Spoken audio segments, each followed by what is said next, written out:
Auguste Webe-Carlson, bonjour. Bonjour. Le Conseil d'État donc vient de décider que toutes les demandes d'indemnisation déposées avant l'amendement Tétouan-Nuit du 30 décembre 2018 doivent être validées si elles satisfont aux conditions de lieu, de date et de maladie radio-induite prévues par la loi Morin, et ce, quelle que soit la position du CIVEN. Qu'est-ce que cela va désormais changer pour les familles concernées ?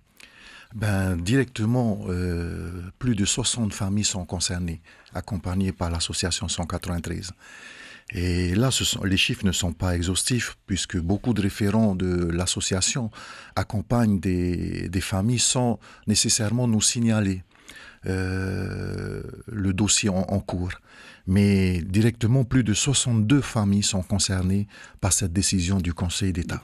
Alors, frère Maxime, le président du bureau exécutif donc, de l'association 193, a affirmé hier que l'étape suivante, c'est l'annulation maintenant, pure et simple, de l'amendement Tétouan-Nuit. C'est aussi votre avis ?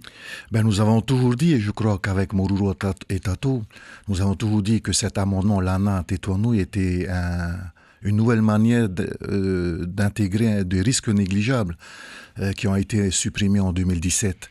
Et alors qu'on nous a toujours présenté cet amendement dit de l'ANA Tétouan-Nuit comme un amendement qui va faciliter les demandes d'indemnisation. Et donc, soit il faut supprimer totalement, soit il faut créer un moratoire pour mettre entre parenthèses cet amendement en attendant de véritables études sérieuses sur la santé des Polynésiens. L'amendement Tétouan-Nuit définissait jusqu'ici un seuil annuel de millisieverts d'exposition aux rayons pour prétendre donc à indemnisation. Alors pour vous, cela constitue un frein puisque plusieurs dossiers étaient exclus d'office. Est-ce qu'il faut définir selon vous d'autres critères pour donner droit à indemnisation ? Je pense qu'on n'a pas encore réalisé qu'il y a eu 193 essais nucléaires en Polynésie, ce qui évaut à plus de 800 bombes de Hiroshima. Ça, c'est la réalité. Lorsqu'on entend des réactions qui minimisent ou qui sont attristées, comme celle du président Fritsch hier, où il faisait peine à voir un président qui est attristé de voir que des victimes soient indemnisées. Pour nous, d'autres critères, la maladie suffit, le lieu et la présence durant les essais. Ça, c'est suffisant. Alors, je vous propose d'entendre justement ce que disait à ce propos le président Édouard Fritsch. C'était hier. Je pense qu'il va nous manquer quelque part un critère qui va permettre effectivement au CIVEN de dire oui ou non. Mais on ne peut pas dire oui à toutes les maladies, parce que ce serait effectivement une dépense incommensurable. Alors, on ne peut pas dire oui à toutes les maladies, c'est ça qui vous choque ? Je pense qu'il n'a pas encore réalisé les souffrances que vivent les familles. Et ça, c'est typique des personnalités ou des autorités politiques qui ont participé plus ou moins directement, indirectement aux essais nucléaires français sur le pays. Et ça, ils n'ont pas encore réalisé que par derrière ces mots, des familles, des centaines de familles sont touchées. Et je pense qu'il doit réfléchir avant de parler. Alors, lorsqu'il dit que les dépenses deviendront incommensurables, mais il n'a pas essayé de comprendre les véritables souffrances qui accompagnent toutes les familles pendant des années. Là, l'association 193, plusieurs de victimes que nous accompagnons sont décédées entre-temps.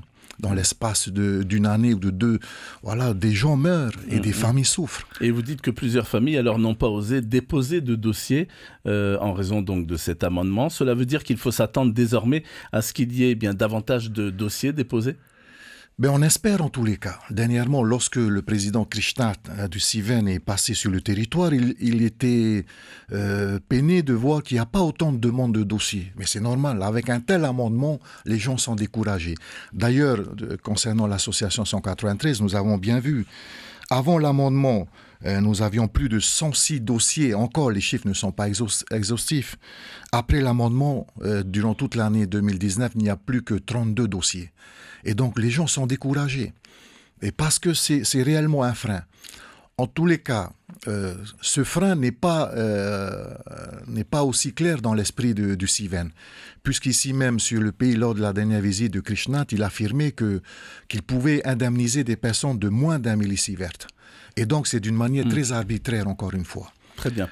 Père Auguste Webe-Carlson, il nous reste encore un peu de temps. Tout récemment, le député Mwetai Brederson a demandé au gouvernement français de dépolluer certains sites à Moruroa. Alors je vous propose de l'écouter, puis vous nous direz ce que vous en pensez.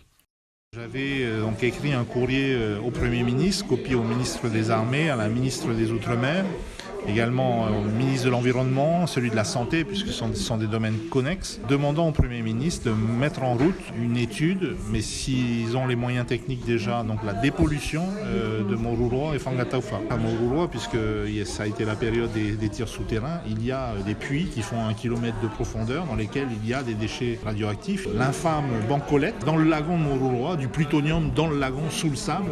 Encore aujourd'hui, j'ai demandé à ce que tout ça soit retiré et enfoui au pied de la Tour Eiffel, s'ils veulent. À ce jour, je n'ai pas eu de réponse, donc je vais faire une relance. Je vais cette fois-ci rajouter dans la liste des destinataires le président de la République, puisqu'il vient chercher ses tifeifei au mois d'avril. Il n'y a pas de problème, on lui donnera des tifeifei, mais qui repartent également avec les déchets enfouis à Moruroa. Alors, Père Auguste Webe-Carlson, je reviens vers vous. Des familles à Moruroa concernées par les maladies causées par les essais nucléaires vous parlent parfois de cette pollution enfouie? En tout cas, c'est une réalité. Et l'État a reconnu qu'il y a encore énormément de matières radioactives présentes à Moruroa, mais aussi sur l'île de Hao. Et donc, il y a encore énormément de plutonium ici et là enfoui. La réflexion du député Mwetai nous rappelle qu'à la visite du président Hollande, on avait demandé au président Hollande de repartir avec le plutonium de Moruroa. Mais lorsqu'on regarde en face, les autorités de l'État ou du pays disent que Moruroa est devenu un lieu très sain. Nous proposons au président Fritsch d'organiser ce fameux sommet en vue de la santé de la planète dont le président Macron vient exprès pour ce sommet, d'organiser ce sommet sur l'île de Moruroa, avec tous les représentants des différents États du Pacifique. Et il faut rappeler que dans le Pacifique, plus de 320 essais ont été réalisés, aussi bien par les Américains, les Anglais et les Français. Donc ils devraient faire leur sommet à Moruroa, et là on pourra vraiment les croire. Merci beaucoup.